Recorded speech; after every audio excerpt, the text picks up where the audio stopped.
time for the world famous AEW Dynamite review. This is the show after Full Gear, and they are starting the Continental Classic Tournament. This is the time of year where I'm not a big fan of the Continental Classic because it's just random matches. Like they seem to lack storytelling during the Continental Classic because it's all about the tournament.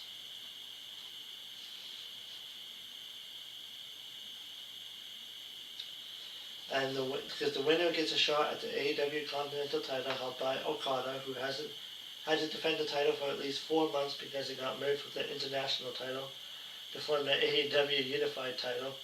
So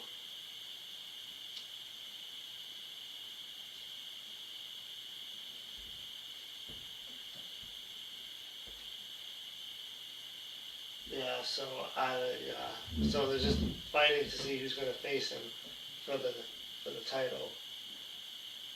Which, I mean, you could just do a normal title match. So the wrestlers in the Continental Classic are in the Blue League: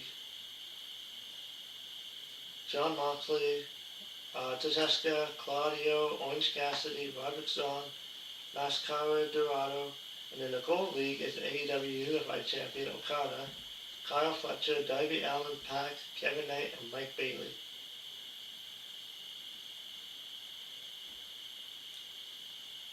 So here are some of the rules for the Continental Classic Tournament. 20-minute time limit. 3 points for a win, 1 point for a draw. Everyone is banned at ringside.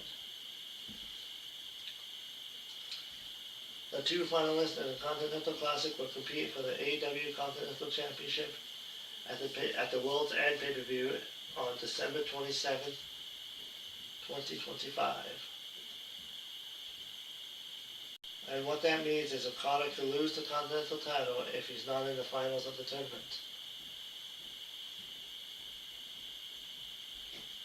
So the first match was the Gold League, Kyle Fletcher versus Okada.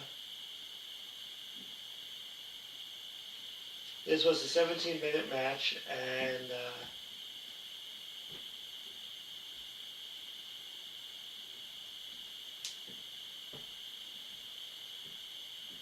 so near the end of the match, there was 15 minutes into the match, so 5 minutes left in the time limit.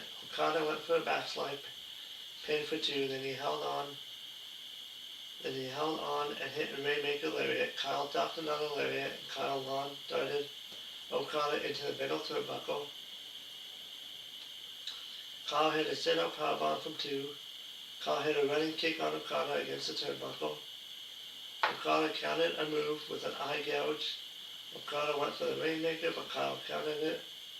Countered with a roll-up when he sat on top for Okada for the 3 count.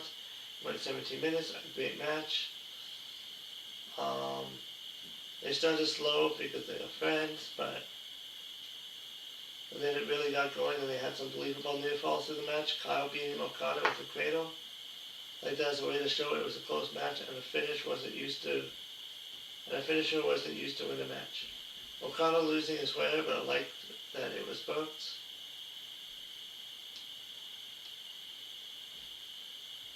And then the clip was showing of the Young Bucks saving Kenny Omega from the Don Callis family. Instead of keeping the $1 million, they won in a tag team match. They hugged Omega at the end of it. Kenny Omega was interviewed by Lexi Nair outside of his dressing room. She asked if Omega was reunited with the Young Bucks. Omega said he was once schooled by Don Callis as well. Omega said if his friends can accept him for his faults, and if the fans can accept him, then who is he to say the Bucks don't deserve a second chance? Omega went back into the room. After a few seconds, the Young Bucks walked out of Omega's room. The Bucks said what's up to Lexi, and left.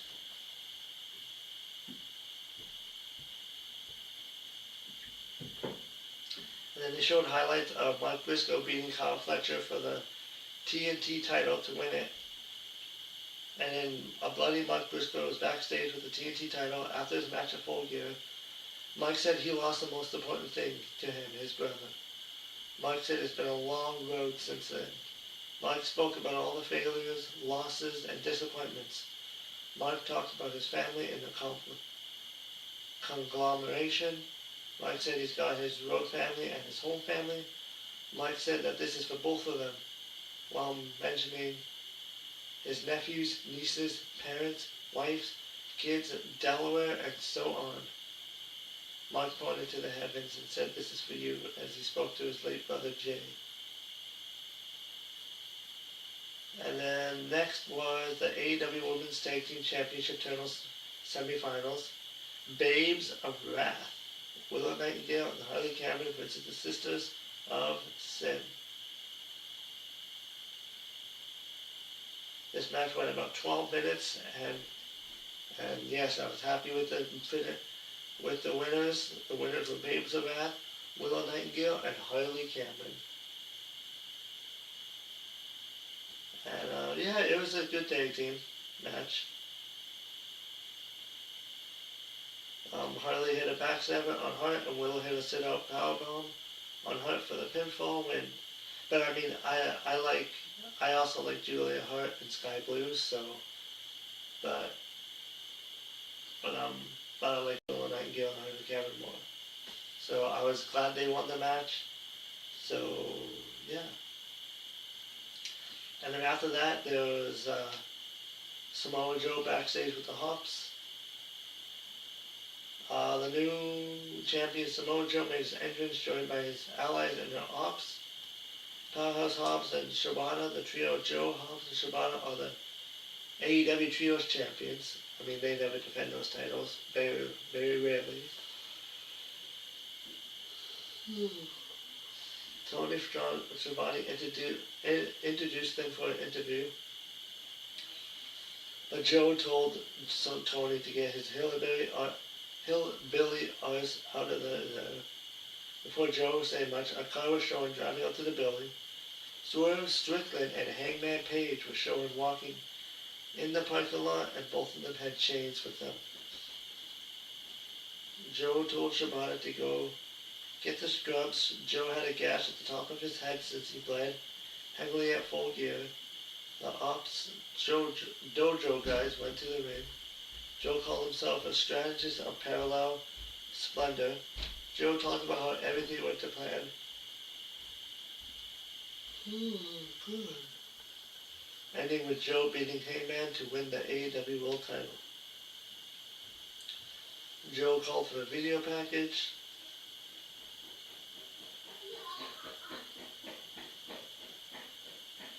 The video package aired about how Hook aligned with Eddie Kingston and Hangman Page, but then we realized perhaps Hook never left the Ops in the first place.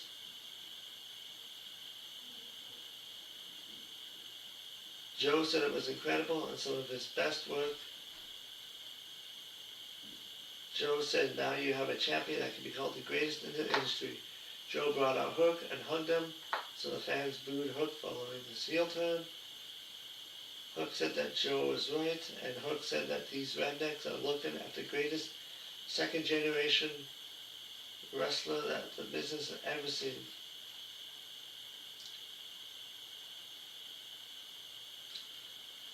And then Swerve Strickland made his entrance as the music played.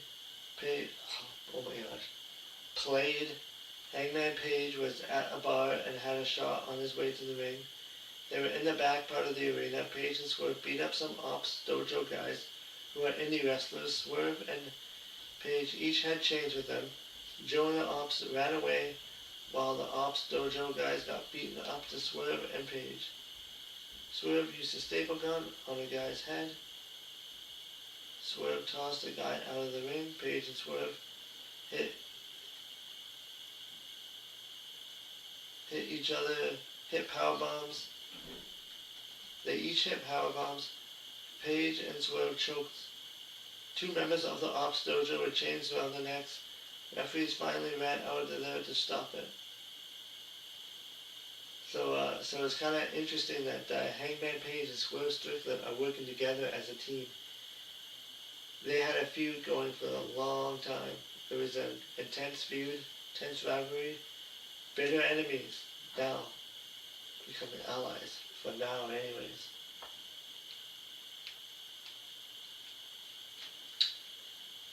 So the next match was Jon Moxley versus Masquerade Dorado,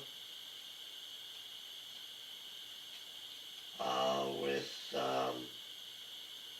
Jon Moxley winning with a sleeper variation.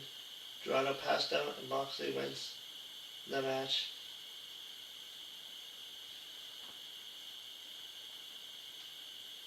And after the match, Marina Shafir went into the ring with Moxley. Timeless Toni Storm went into the ring wearing a robe and dress. Storm said she really liked Johnny, despite his love of cargo pants. Storm spoke about what Moxley does for violence. She does what she does for love. Storm says he has a message for his cave woman daughter.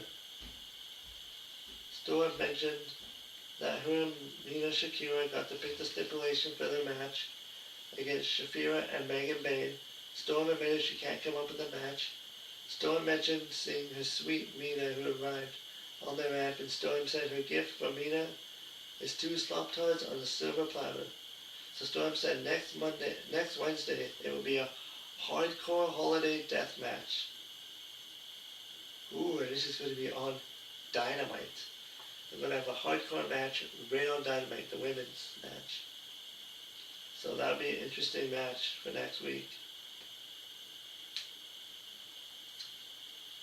And then the AEW World Champion Chris Statler was interviewed by Renee Paquette, who asked Chris what was next. Chris wondered what was next. Chris said that there was disbelief about how she won the TBS and World titles, but she beat Toni Storm and Mercedes Moné. Chris said you can stay in the past or look ahead. So who's coming with her? Good luck in the future.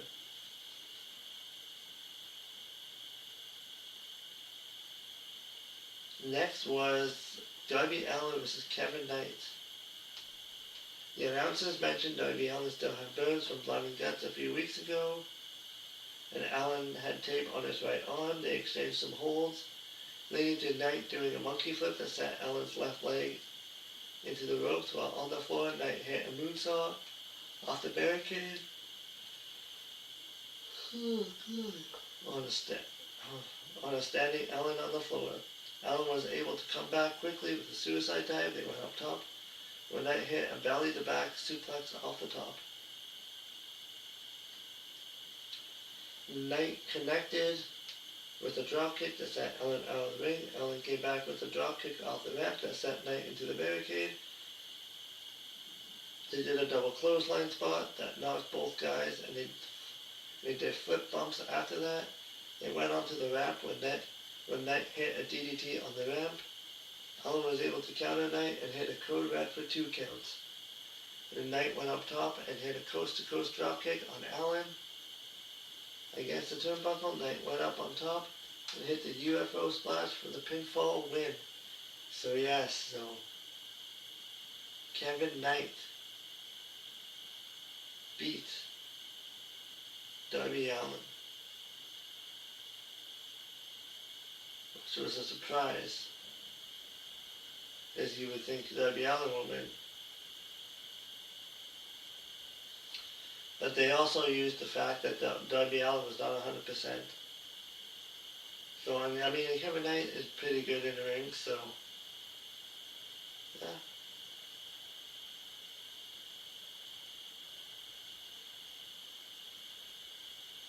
And after the match, Knight and Allin shook hands while Allin continued to sell that he was quitting.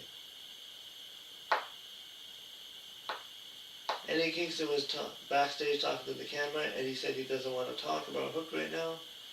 And he said he heard Samoa Joe mention his name, and he spoke about how he might take out Joe's boy Shibata on Collision. And that match is set for Collision. They put Collision on Thursday, so which will probably be tonight. USA Thanksgiving this week, until also avoid Survivor Series on Saturday.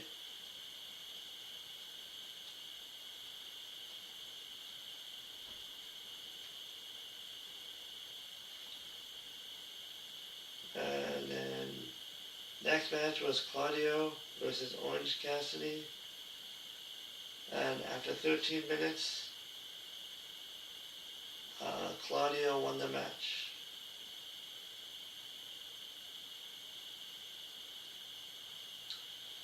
Claudio was in control as he pulled on Orange's arm and spun him around. Claudio hit a stomach breaker across the knee 3 times. Orange came back with a DDT counter. Orange hit a running drop kick along with the PK running kick. Orange went for a lift. Claudio was too big and Claudio charged. Orange sent Claudio into the turnbuckle back in the ring. Orange hit stun dog millionaire. Orange jumped out of the top and Claudio hit an uppercut for a 2 count. Claudio did the giant swing. Claudio took his elbow pad off, and then he changed and Orange hit an orange punch. Claudio caught Orange and went for a move, but Orange countered that into a DDT. Orange hit another orange punch to the head. Orange hit the beach break for a 2 count, and then Orange charged. Claudio avoided it, and Claudio went for a move, but Orange countered it with a Hurricanrana. And then Claudio popped up Orange and hit an uppercut for the pinfall win. So Claudio Castagnoli won that match.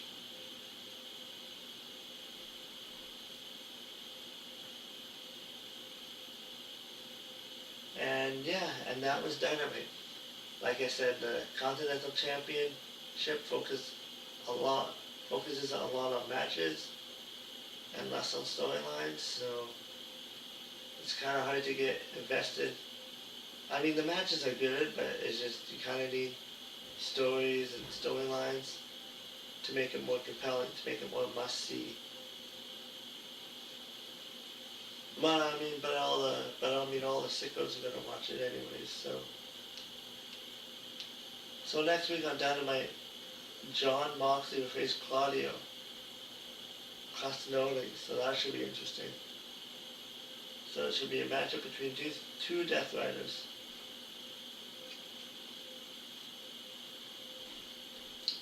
After the match, Renee Paquette tried to talk to Claudio, but that didn't work. The Death Riders attacked Orange Cassidy, so Renee got out of there.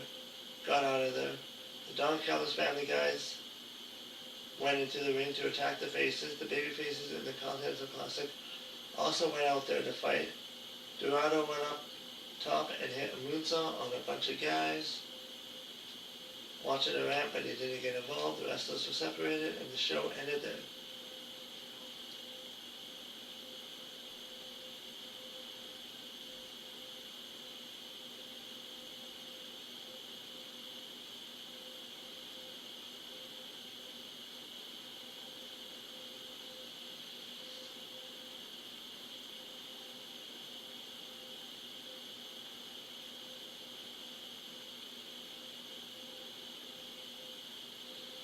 So yeah, it wasn't the best Dynamite, but it was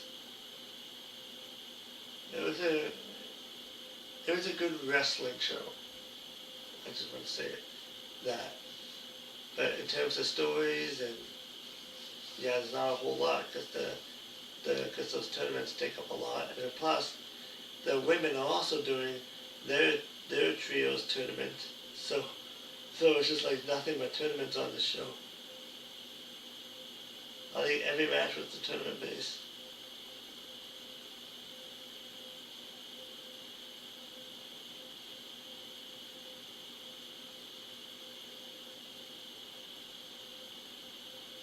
Yeah. This whole Dynamite was based off of tournaments. So Tony Khan loves the tournaments. Almost as much as he likes his belts. But yeah, so we'll see what happens on Collision tonight. Maybe if I can watch it, maybe I'll do a review on it. But yeah, if not, I'll see you in the next one. I might, yeah. And then this Saturday, I'll do a SmackDown review. And then I'll also do a WWE Survivor Series prediction show.